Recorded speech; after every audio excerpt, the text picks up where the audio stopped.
Let me ask you something. I know what the Bible teaches and what the Methodist Church teaches about afterlife and that kind of stuff.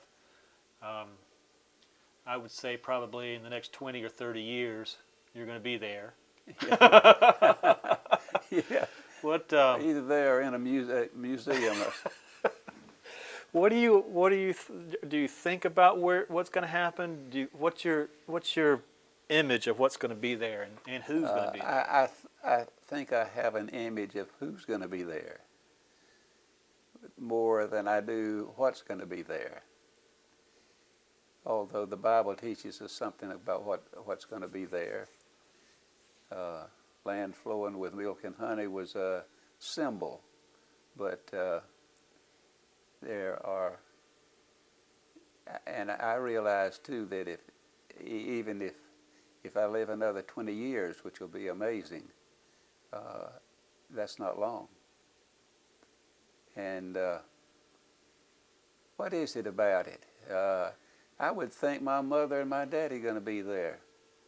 I don't know if that's too immature a position, but if anybody's good enough, they're good enough. I don't think anybody's good enough. I think you've got to mash the notes of commitment to God, love, and forgiveness from God. And these are doors that open up heaven for those of us who believe that Jesus Christ is the Son of God and that Jesus will open doors for us that we cannot open for ourselves. And I think there are people in heaven tonight because of my Father. And I have to say also some because of me. I think there's some people better than I am that I helped get it right. They've gone off and left me. not quite. It's not that mechanical. I don't think it's that mechanical. And it's just, let me tell you a thing that happened last night. I woke up cold, both hands and both feet. That happened earlier in the week, but we had little John Max, and he was in our bed with us. And so she got up, he woke up and needed to be moved to somebody he knew better. And so she got up, walked around to somewhere, and I don't know where she deposited him, probably with you. With Cam. With Cam, mm-hmm. Okay. And so when she got back in the bed, I asked her if she was cold, and she said no. I said, well, hold my hand.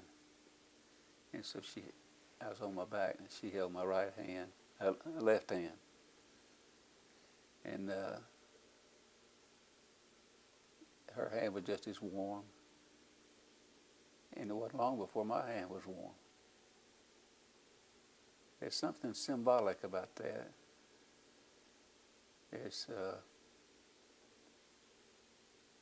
are many, many people that have taken my hand in my life and warmed my heart. And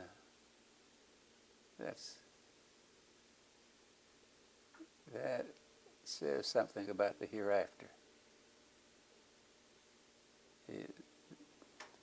There may be cold experiences that we have that just freeze our hearts, but I believe there are plenty of warm experiences to bring about a different temperature.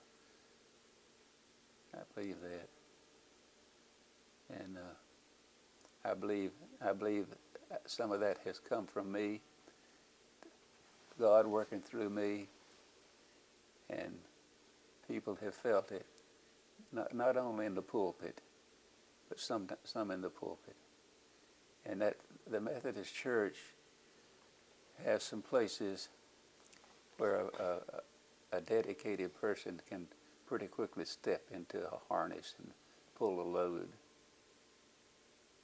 So I don't know the other churches, but I think the Presbyterian Church may have some very similar methods and procedures, and that we're not fighting anybody. That's one thing. We're not buying television time and fighting people who are not in the Methodist Church. We're not voting in on them because they're Methodist. I think that's why the Methodist Church, I think.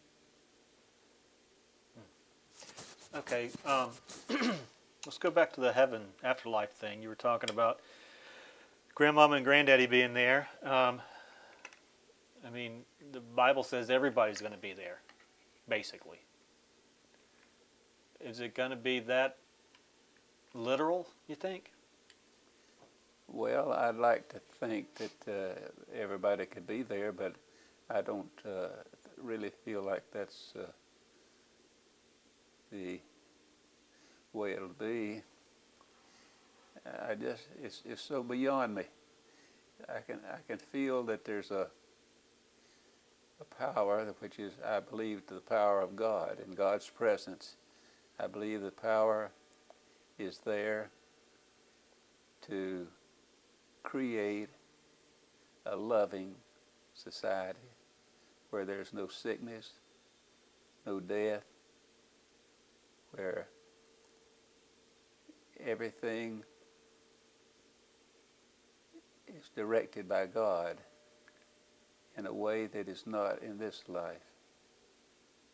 I think in both lives everything's directed by God, but God must work with what we give him, and then in turn we must work with what God gives us and accept it. And I cannot know. I would like to know a little more, and yet maybe I wouldn't like to know more. And I don't live with my mind every day wondering what heaven's going to be like. But there's some such great reality about it, particularly when you get to be 81 years old.